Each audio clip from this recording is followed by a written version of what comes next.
Welcome to the Uncontested Investing Show, presented by REI Inc. magazine and sponsored by RCN Capital. Each week, we focus on bringing you candid convos from the best in the biz. Here's your host, Tim Harridge.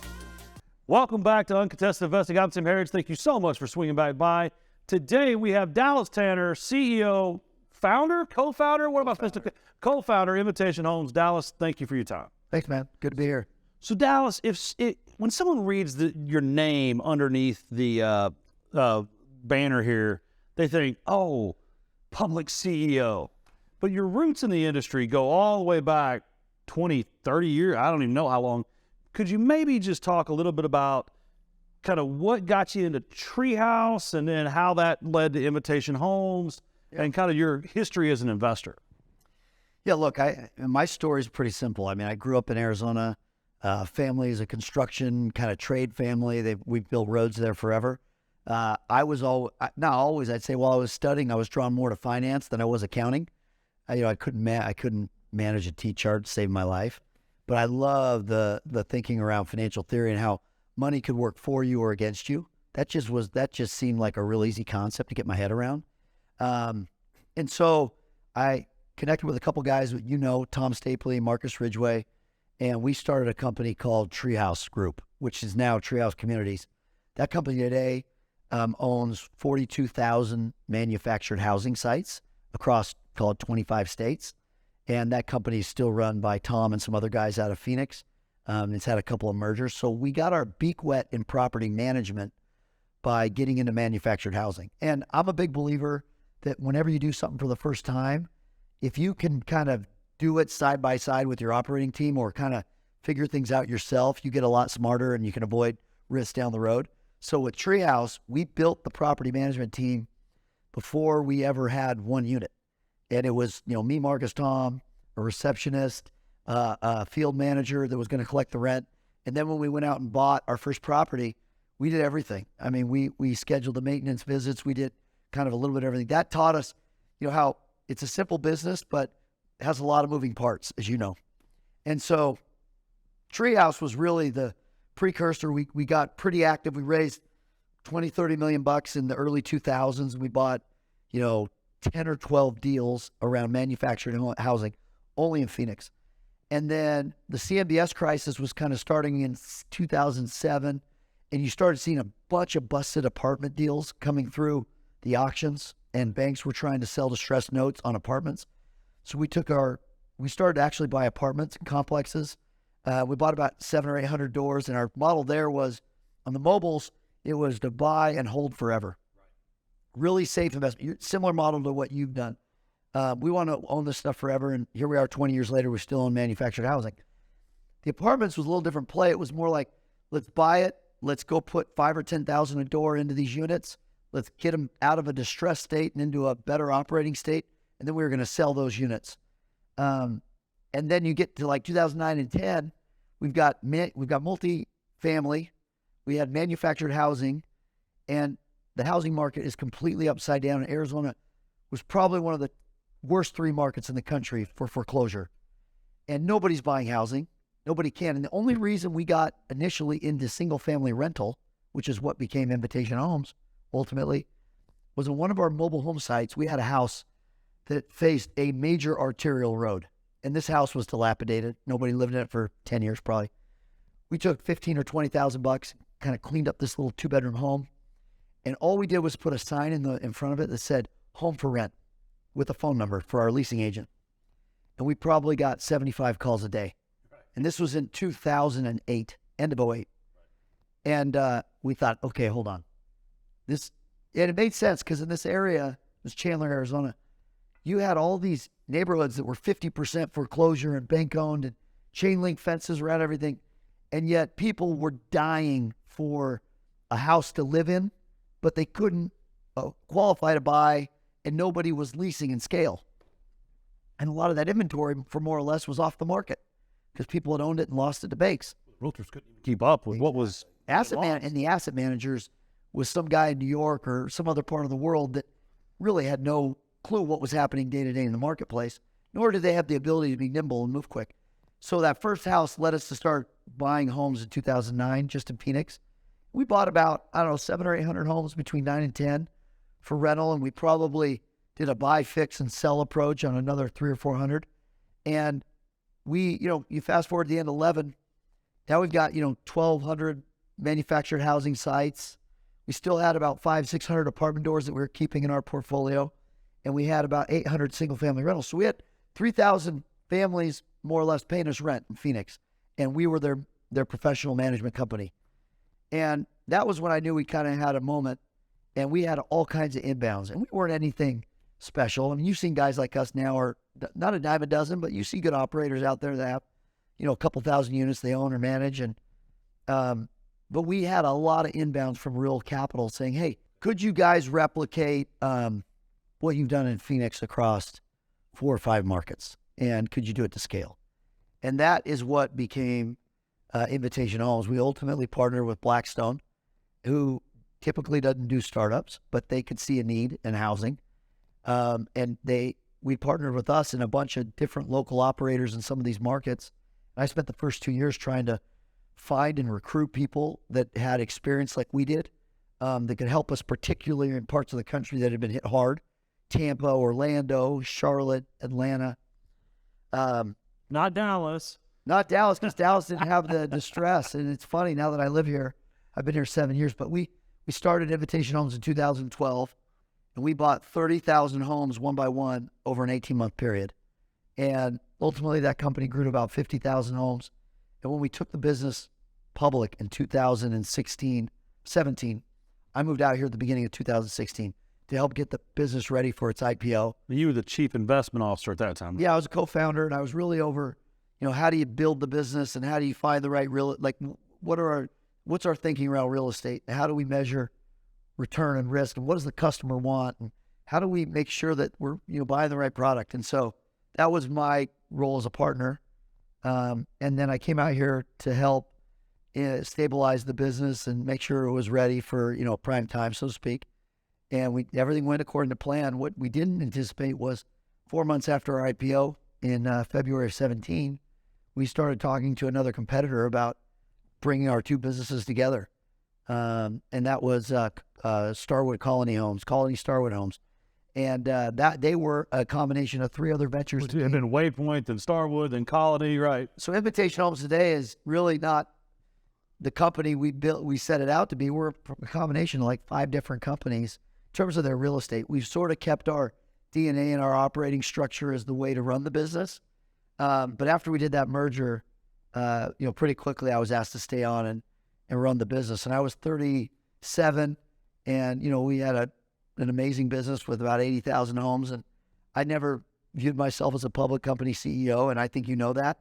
I actually prefer to be on the ground, like investing capital and building and working with teams. But I've learned an amazing amount being around the business and working with the 1,500 people we have. And the coolest thing about the seat, there's a lot of things that you don't want to deal with, like in public company stuff, because it's not actually running the company. It's more a lot of the periphery, but it's good because you're using public equity. And you want to make sure that not only do you run a good business, but those guard lanes are there to protect the public, which is great.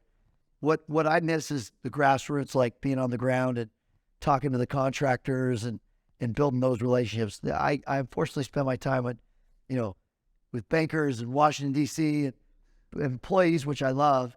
But I still try to get out to markets 3, 4 to 5 times a year, and I'll blitz markets and just go drive real estate with the teams, because that's actually what I really love. And that's the part that made us build this company. So got a great business. We're probably the 7th or 8th largest public real estate business. We're certainly the largest public company in single family rental, if not the largest in the country, depending on how you kind of look at it. And I think the sky's the limit. I think this company can continue to grow. I think that there's a shift with single family rental now, though. The aggregation phase 12 years ago, that's been over for 6 years probably. Now you've got companies like us that are building more homes.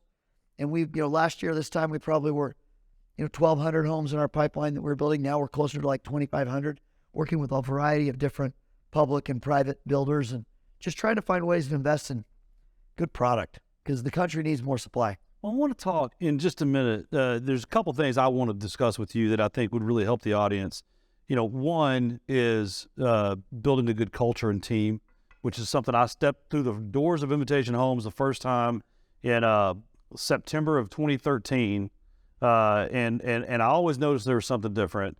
I want to talk about supply and affordability, and well, you said supply, but then also some affordability and inventory. But first, there's a segment we do called the bottom line up front.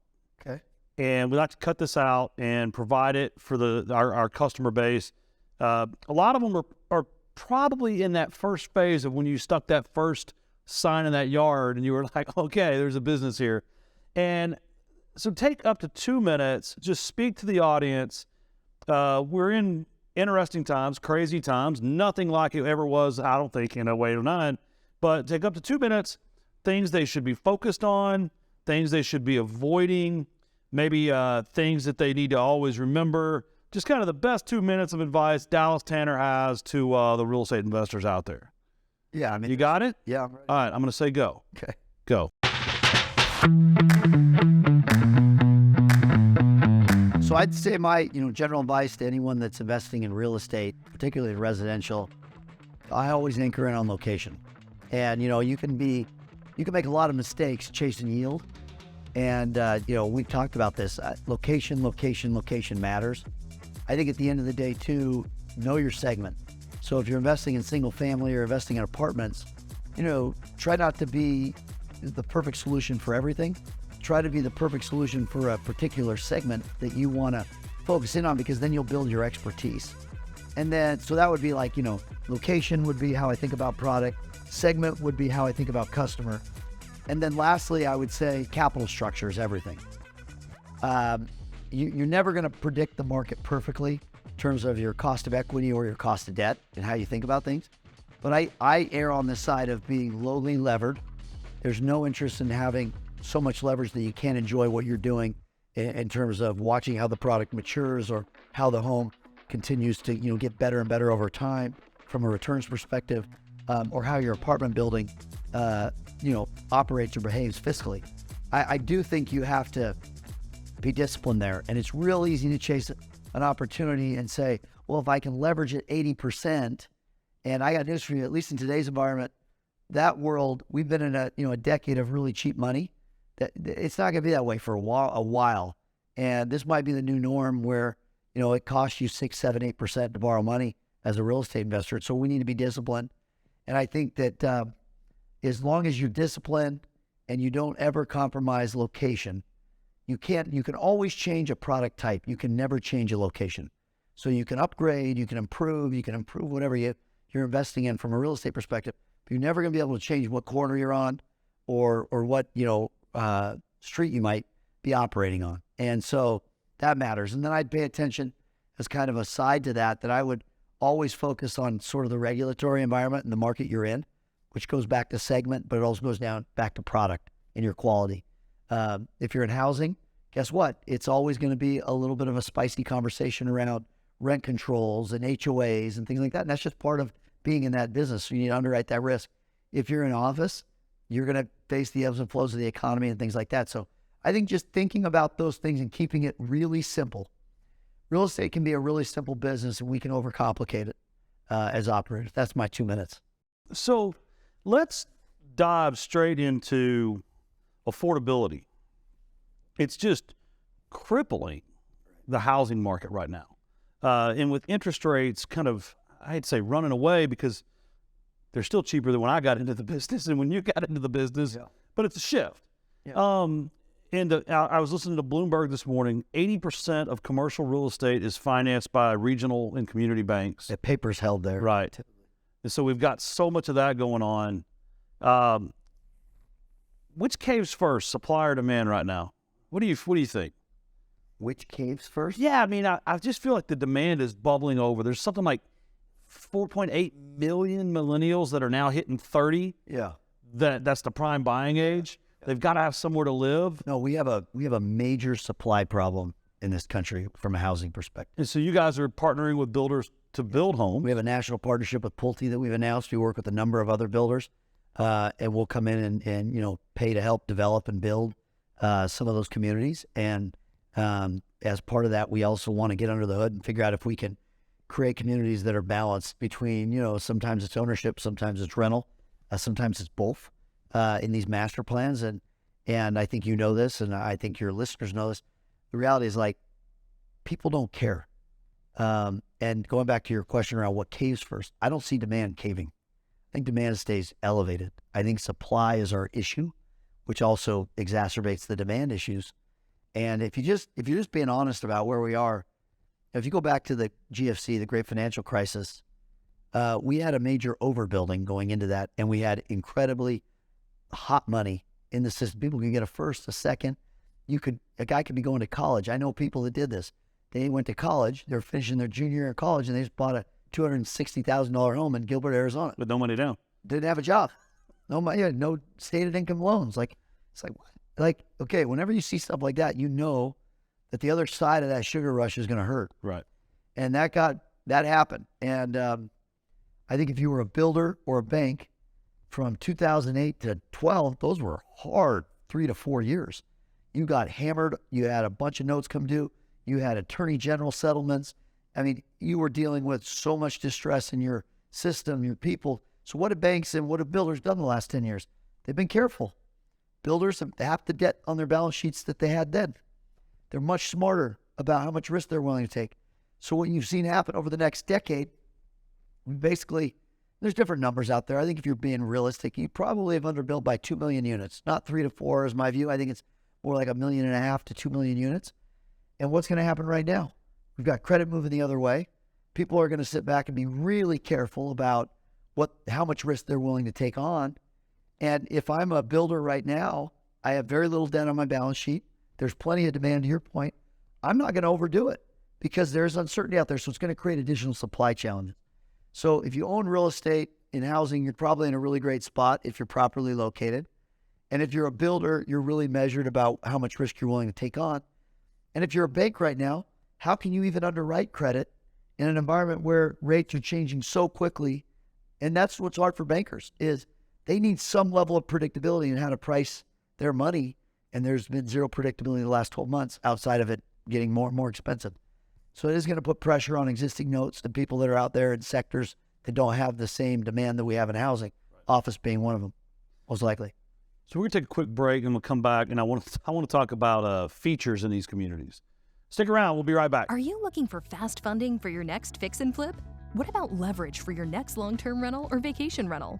Need capital for a new construction project? Look no further. RCN Capital has you covered. As the leading nationwide lender for real estate investors, RCN Capital offers short-term and long-term financing solutions for your next investment property. RCN Capital takes a common-sense approach to your loan request, offering high leverages and low rates backed by superior customer service. Whether you're investing in single-family properties or multifamily properties across the U.S., RCN Capital has funding options for you with no hoops to jump through and quick closings in as little as 2 weeks. Ready to get a quote for your next investment property? Visit rcncapital.com/podcast to apply today. There is no fee to apply. Again, that's rcncapital.com/podcast to apply today.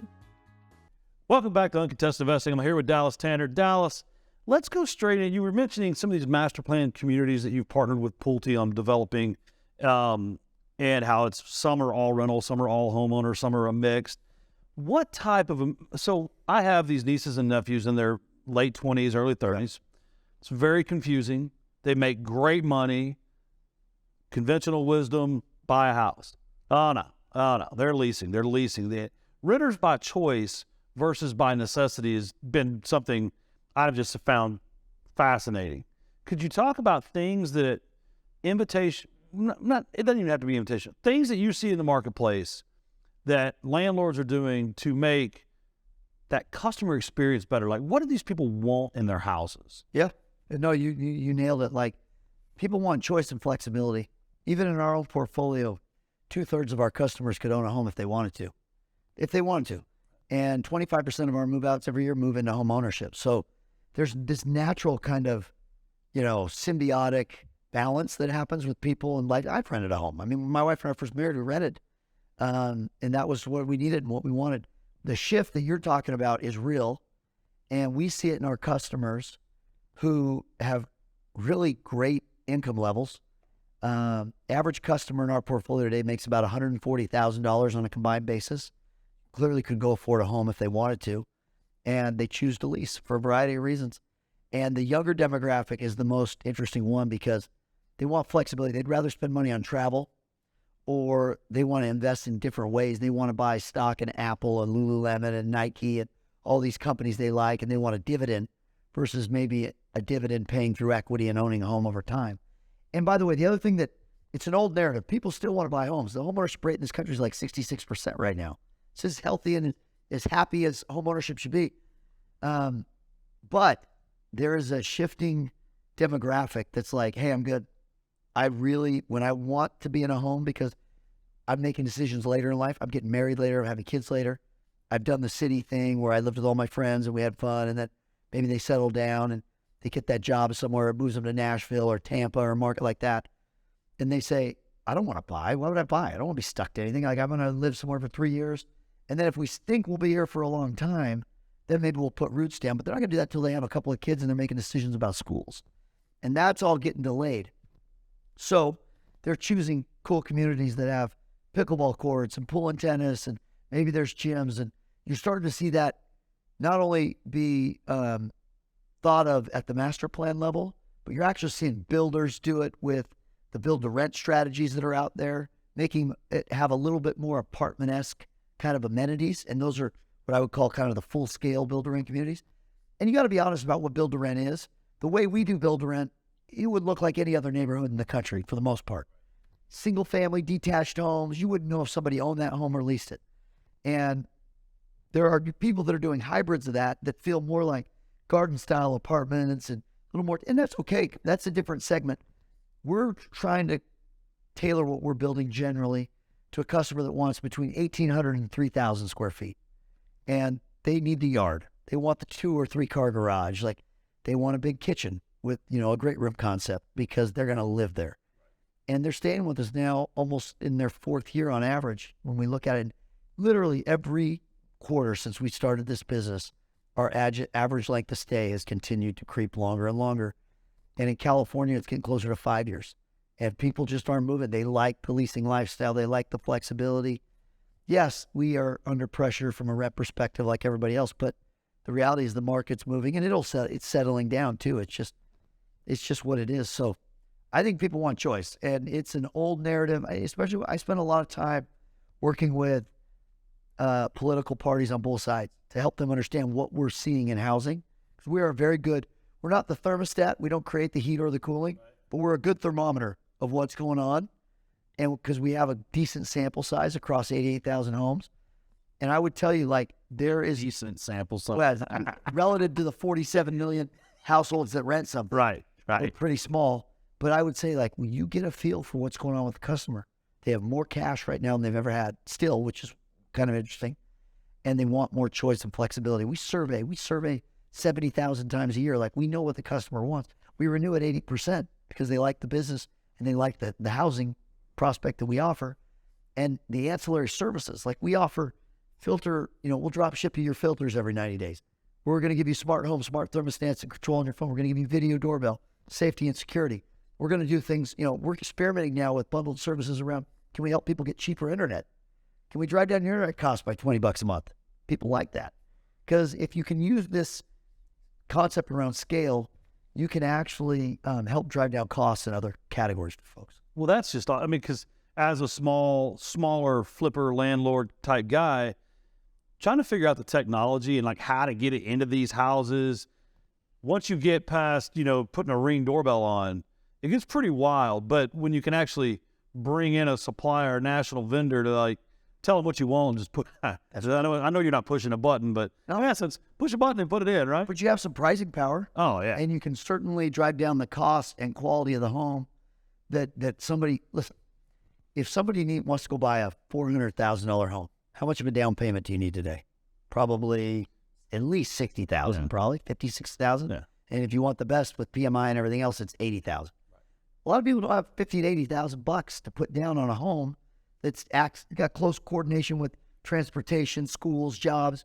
And I actually think when we talk a little bit about HOAs, when you say somebody can't live in this neighborhood because they don't want rentals, I actually think that's the reverse of progress. I actually feel like, why shouldn't a family that can qualify be able to live in a home if they take care of it, professionally managed, and have access to better schools than just people that can afford to put $50,000 or $80,000 down? I actually disagree. That's where my biggest beef with some of the HOAs out there, that they're not thinking about it in a community concept. It's actually creating segregation, which isn't good. Yeah, I mean, I was sharing with you, I'm preparing to take an HOA suit, I guess to the Texas Supreme Court, but in essence, it's redlining. Yeah. I mean, you're allowing an independent body of citizens to say who can and can't live in a neighborhood. Yeah. You talked about the narrative earlier, and I like to argue on social media. I know you don't get to. I don't, because you're not allowed to, right? He never ends well. You said the homeownership rate is 66%. Yeah, just plus or minus, been floating between 65. In 2012, when Invitation Homes became a company, do you remember what it was? 61%. Yeah. So one of the things I've been pointing out to anyone that says anything about, you're still referred to as Blackstone, right? Even though you're not Blackstone. It's funny. Literally, the introduction of institutional investors has done nothing if not increase the home ownership rate in America. It stabilized neighborhoods back in 2012. There's no doubt these guys don't get enough credit for what they did, and the small investors don't either. But you had to have people willing to take risk. I mean, at that point, there were, in some of these markets, I remember in Charlotte, when we first started buying homes in Charlotte, there were 3 years of supply or something like that. Yeah.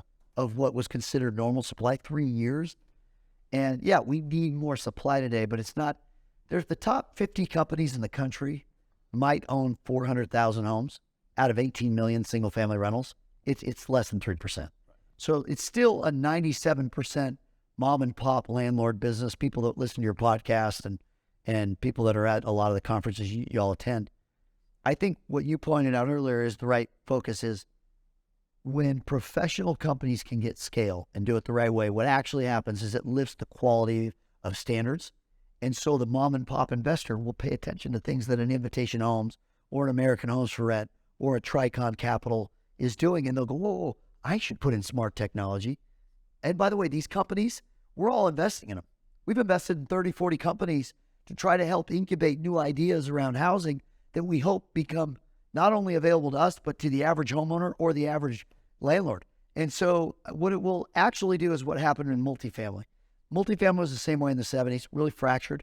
Then you had these companies kind of aggregate and get scale. And now you have really awesome services and amenity-based programs. And companies like Built that do good credit reporting and things like that. Like, there's things that evolve around industry. And so we take that responsibility seriously. Like, we invest in a bunch of companies that we'll never use, but we invest in them because we see that as the future of where a lot of these things can go.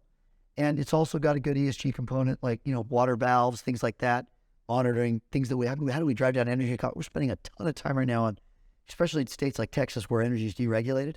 Like, how can we help drive down energy costs and also energy efficiency, whether it's putting solar on our roofs, and we're doing that in the stuff that we're building right now. But we have to like do a little bit of everything. It's sort of the responsibility, and it will have a trickle down effect. We've already seen it. We've seen it with smart technologies. Yeah. A lot of smaller landlords are starting to use it because it's easier to have your customers go in and out of homes to lease and do things like that. It's also safer. You know who's going in and out of your homes when they're not leased. And listen, you have a responsibility in the neighborhood. That's the biggest thing is, we feel like we are a neighbor in the community, whether it's vacant or occupied. And how do we make sure that we're a good steward of that home? And so those are all good things that are coming out of an industry that's always existed. It's just never been professional. And look, we need more professional companies, truthfully. I don't know if the industry can ever get big enough to where there's a lot of brand recognition outside of maybe investor circles to some degree. Like, some people in the apartment space will say, hey, I only like to rent Avalon properties because Avalon does a great job, or a Camden property. With SFR, you have to have real scale because there's just so many more rooftops. Everywhere. Literally. But there should be some really good third-party managers that will grow up and actually get scale. And that still hasn't totally happened yet. There's a few decent companies that I pay attention to, but that's going to get better and better. And investors are going to have options. Do I want to do this to myself, or do I want to hand it off to a professional? So 8 years ago this month, we did the first multi-borrower securitization at B2R Finance. Oh, yeah. And it was so funny when I sat down with the rating agencies, they were just mind-boggled. They're like, well, if something happens to the borrower, who's going to manage a house in Kansas City, Missouri? And you're just kind of like, one of the 500 property managers? I get, and so it's been funny to watch for me. It's an industry as old as time. Someone made a joke last week to me that said that Jesus was born in an Airbnb. Yeah, that's exactly, yeah. Rented a room for the night. It's an industry as old as time, but sometimes when you start to, you said professionalize something, I feel like personally people just want to pick it apart versus accepting that it's... There's an old narrative that the only path to success is ownership. And don't get me wrong, I'm a huge fan of ownership. Like, I think 2/3 of the country will own something. And the data has never changed in 50 years. Somewhere around 65% of the country owns something. Somewhere around 35% of the country leases something. There's 47 million households in the U.S. that lease something today. It's a massive industry. It's the reason you have a podcast like this. I think the narrative, it's an easy punching bag to, and it really isn't, it doesn't make sense. It's not true, but like, we actually need more private capital to come into housing because the government's not going to fix our housing supply issues. That's not what they do. Unless they build projects like which would be horrible, I think, for our society. Well, there's different levels of affordability. So there should be choice across the spectrum. You and I were just talking. You guys own some, I wouldn't say it's luxury, but you own nice stuff in and around Dallas. It'll rent at $4,000 or $5,000 a month. We rent around Dallas at $2,500 a month. There should be products somewhere here in Dallas that would rent for $1,000 a month. Right. And by the way, our business today, we work with 150 housing authorities. 4 to 5% of our business is probably on some sort of a subsidy or a voucher. We've accepted it from the day we started the company. We don't discriminate against anyone in terms of how they can get home. They just have to qualify, and they have to have, meet the underwriting. And so set them up for success. Yeah, and the flip side of it, the dumbest thing we can do from a policy perspective is not encourage private capital to invest in housing.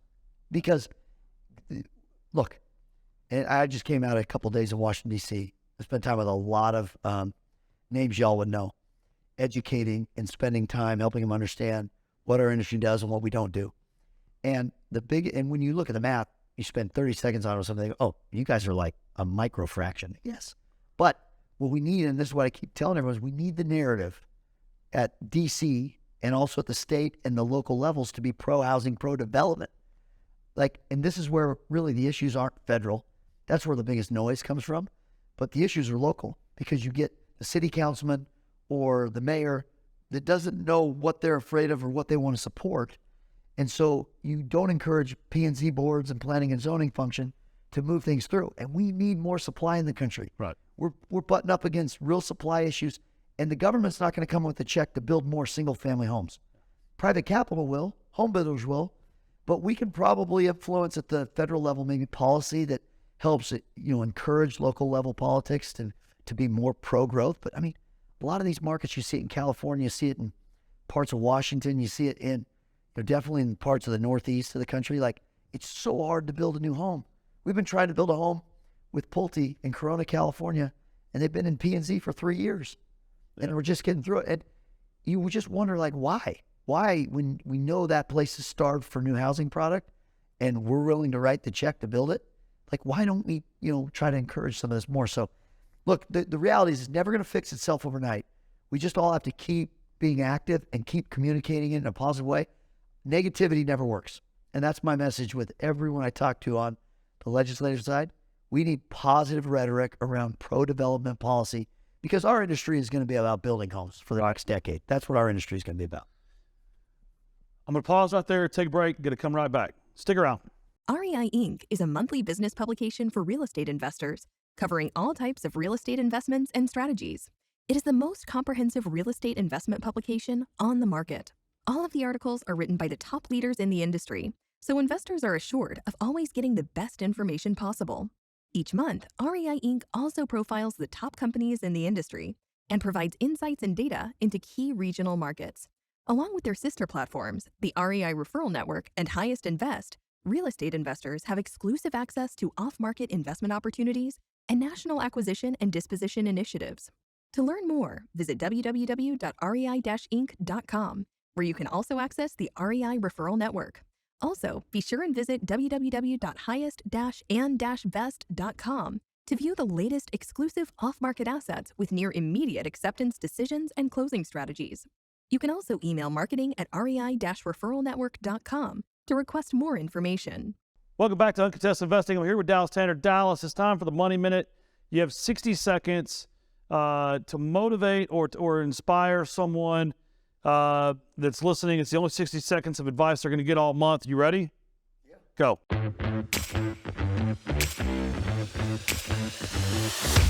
Here's what I would say. If you've thought about wanting to work for yourself, or you've thought about trying to figure out a way how to create and build equity over time, and if you're passionate around the concept of ownership, invest in real estate. Find the right ways to do it. There's a variety of ways and means.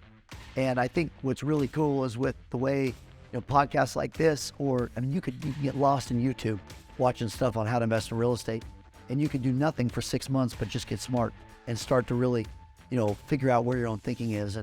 And I would just say, look, my story is a great example of, I did not come from a real estate family per se. I did not come from a capital markets thinking family. I came from a family of, people who like to work and had success in working. But principles of finance, I think, are really well learned in real estate. You can apply them to your life personally. That's definitely benefited me in how I budget my own life and how I think about, the things that I want to do as a person and as a family guy and everything else. And also, the different kind of charitable things I want to be involved in.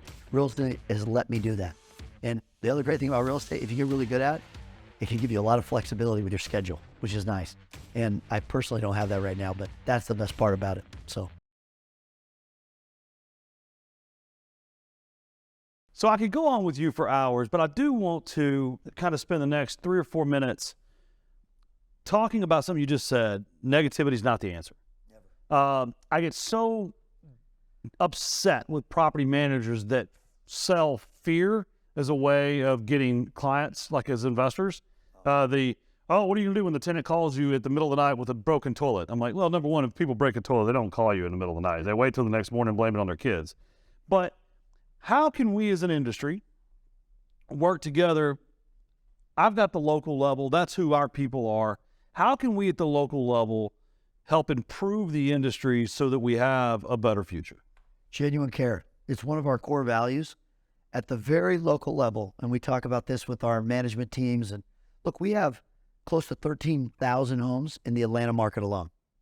We manage 13,000 homes in Atlanta, as well as we manage 3,000 homes or 3,500 homes in Seattle. And it's about having processes and systems, but it's also about having a culture of care. And you got to remember, and then this is sort of cliche, but our mission statement is, together with you, we make a house a home. You have to, in our business, view the property as their home and be a good partner. And the reality is I think, stuff happens.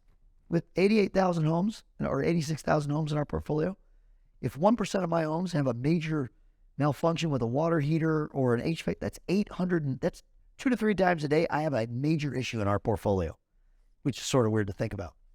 If 10% of those are really bad, like something really backs up or something that you would have no influence on, it just happens, that's 85 times. That's every third day in our business we're dealing with something that's a bad experience for somebody. How do you respond as an owner and as a professional manager? And that's where I think, I would rather sign up my portfolio to be managed by somebody that really cares about the resident and making sure that that resident is looked after the right way, because that resident needs to have an experience. And hopefully I had the right real estate, I bought right, and I thought about location and all those things. But if that resident has a great experience, they're going to renew with you. And they're going to, if they're deciding between, if I'm going to, am I going to renew here or am I going to go lease that? If they like their company they deal with, that is half the battle.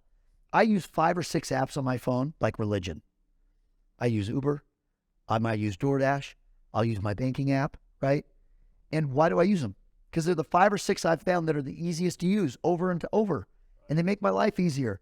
And in this world where people want flexibility and choice, they want something that has a high ease of use And so for us, it's all about genuine care, like customer experience.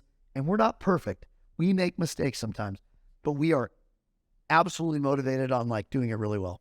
Yeah, I think that's important. Is no one can be perfect, right? No. I mean, and you never know when there's going to be a tornado that goes through a neighborhood. That's right. And you have no control of that, but you do have control That's right. of how you and your team handle and respond to that. So Dallas, this is the part of the show where every time I say, do you have any parting shots or parting thoughts? Parting thoughts are, this is an interesting time in real estate like it was 12, 13 years ago. I actually have really strong, I feel pretty convicted that I think residential fundamentals in this country hold up pretty well. But I think we're in for, we got to see what happens here with, the economy and rates and get your popcorn. It could be interesting, but I do think like the residential space is in a really good, the fundamentals are pretty darn good. And I say that publicly, and I've said that publicly a lot lately, is I just feel like, with all the noise we have in this country, and a lot of it is noise. It's not fact-based, and a lot of it's not, really what's going on. You actually have a really healthy economy with a pretty healthy consumer, and not enough supply. So if you're thinking about residential real estate, the fundamentals are still pretty good, although the way you think about your balance sheet, the way you think about capital has changed dramatically in the last 12 months. So I encourage people to be cautious, pay attention to what's going on, read more than react. And if you read more than you react, I think you get a little bit smarter. And you talked about it, like you just want to understand knowledge. You want to hear what's kind of happening. And right now it feels fairly stable, but I do think, it could be bumpy, and you need to prepare for that as a real estate owner. Yeah, so avoid negativity. Yeah, stay positive. Read more than you react. Read more than you react. And just focus on location and having a healthy underlying capital structure. Yeah, just be smart, be balanced, and take risk off the table. Right now is in a moment where I'd be more prone to taking risk off the table than having risk on. Good deal. Well, man, I know you're an extremely busy person, so I sincerely appreciate your time, and we're out of it. So thank you for stopping back by. Remember, your network is your net worth, and today you've been growing both. We'll see you next week. Thank you for listening to Uncontested Investing. Questions about today's episode or the podcast? Email podcast@rcncapital.com and make sure to follow REI Inc. magazine on LinkedIn and Facebook, and RCN Capital on Instagram, LinkedIn, and Facebook. See you all next time.